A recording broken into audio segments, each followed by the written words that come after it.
PF की website पे एक अजीब तरह की प्रॉब्लम आ रही है। जब आप अपनी करेक्शन करना चाहते हैं तो आपको ये इस तरह का एरर आता है, service currently unavailable, please try again. इस बारे में बात करूंगा। मेरा नाम सागर है, मैं पीएफ कंसल्टेंट हूं। आपको जो बता रहा हूं ये अपने अनुभव के हिसाब से बता रहा हूं। ये प्रॉब्लम बहुत ही अजीब है, ये 2-3 महीने से आ रही है और इसके बारे में 2-3 महीने से लगातार मैं 15-20 दिन 1 महीने पे वीडियो बनाता हूँ, लेकिन इसका अभी तक कोई सॉल्यूशन नहीं मिला है। किन लोगों के अकाउंट में ये प्रॉब्लम आती है ये भी क्लियर नहीं है, और ये कब ठीक होगी ये भी क्लियर नहीं है। तो आप लोगों से रिक्वेस्ट करूंगा कि अगर आप भी इस चीज़ को लेकर परेशान हैं तो आपको कंप्लेन लगानी चाहिए। कंप्लेन लगाने के दो पोर्टल हैं, एक है सीपी ग्राम पोर्टल। इस पोर्टल पे आप सेंट्रल गवर्नमेंट को बताते हैं कि हमें इस तरह की प्रॉब्लम आ रही है पीएफ डिपार्टमेंट से, और पीएफ डिपार्टमेंट का अपना एक पोर्टल है जिसे पीएफ ग्रीवांस पोर्टल बोलते हैं। इस पोर्टल पे आप जो है शिकायत लगा सकते हैं। ये शिकायत लगाने के बाद आप ऐसी उम्मीद कर सकते हैं कि हो सकता है कि ये वाला एरर आपको हट जाए। कहाँ पे ये एरर आ रहा है देख सकते हैं आप। ये जो मेंबर हैं इनको अपना नाम ठीक करना है और ये अभी नौकरी छोड़ चुके हैं, और इन्होंने मेरे को करेक्शन करने के लिए बोला कि आप करेक्शन कर दीजिए।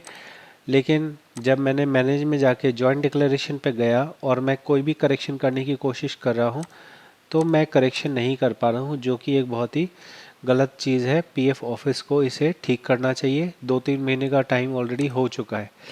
मैं और किसी तरीके से अगर यहाँ करेक्शन करने की कोशिश कर रहा हूँ, मैं यहाँ पे पेंसिल पे टच करता हूँ प्रोफाइल में जाके, तो भी मुझे इसी जगह पे लेके आता है, और इसी जगह पे आने के बाद मुझे ये एरर बार बार आ रहा है। तो मैं इस चीज़ के लिए आपको बस जानकारी ही दे सकता हूँ कि ये तकनीकी प्रॉब्लम है और ये सॉल्व नहीं हो रही है। पीएफ ऑफिस लापरवाह है, वो इसको सॉल्व नहीं कर रहा है। आप इसे शिकायत लगा सकते हैं। आप इसको ऑफलाइन जो है ऑफलाइन भी कर सकते हैं। अगर पीएफ ऑफिस में ये ना लिया जाए आपका करेक्शन रिक्वेस्ट, तो आप उनको ये एरर दिखा सकते हैं कि हमें ये एरर 1 महीने 2 महीने से आ रहा है। और साथ में ही इसी तरह की करेक्शन की रिक्वेस्ट आपकी कंपनी भी अपने पोर्टल से लगा सकती है। तो आप अपनी कंपनी को भी एक बार बोल सकते हैं कि मैं अपने तरफ से लगा रहा हूँ तो ये वाला एरर आ रहा है, इसलिए आप काइंडली अपने पोर्टल से ये एक रिक्वेस्ट लगा के देखिए। मैं आपको जो भी वीडियो दे रहा हूँ ना, ये प्रैक्टिकल जानकारी है, रियल जानकारी है। आपके एम्प्लॉयर वाला अगर सपोर्ट करेगा, अब ये कौन सा एम्प्लॉयर सपोर्ट कर सकता है?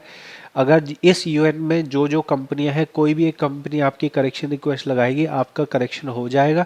करेक्शन हो जाएगा तो आपके यूएन में दिखने लगेगा, यहाँ पे नाम हो, डेट ऑफ बर्थ हो, फादर नेम हो। ये कोई भी करेक्शन सिर्फ एम्प्लॉयर के कर देने से ही आपका अपडेट हो जाएगा। इसमें पीएफ ऑफिस के पास रिक्वेस्ट नहीं जाती है।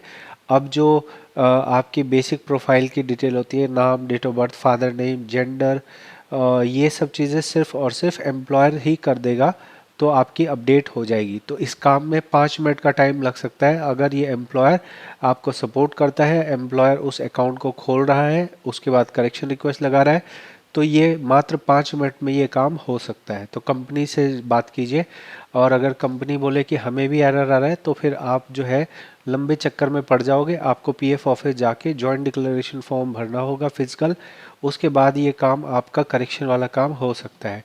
फिर आपको डॉक्यूमेंट भी लगाने पड़ेगा, Aadhaar card, PAN card, voter ID, इस तरह के 2-3 डॉक्यूमेंट्स आप लीजिए और उसके बाद पीएफ ऑफिस जाने के लिए तैयार हो जाइए। अगर आपके एम्प्लॉयर भी इस काम को नहीं कर पा रहा है तो आशा करूँगा ये वीडियो आपको जानकारी अच्छी लगी होगी। मैं आपको मोस्ट प्रैक्टिकल जानकारी बताता हूँ।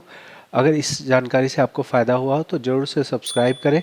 अगर आपको पीएफ के बारे में कंसल्ट करना हो, जानकारी लेनी हो, तो आप फीस पे करके मुझे पर्सनल कंसल्ट कर सकते हैं। बहुत बहुत धन्यवाद।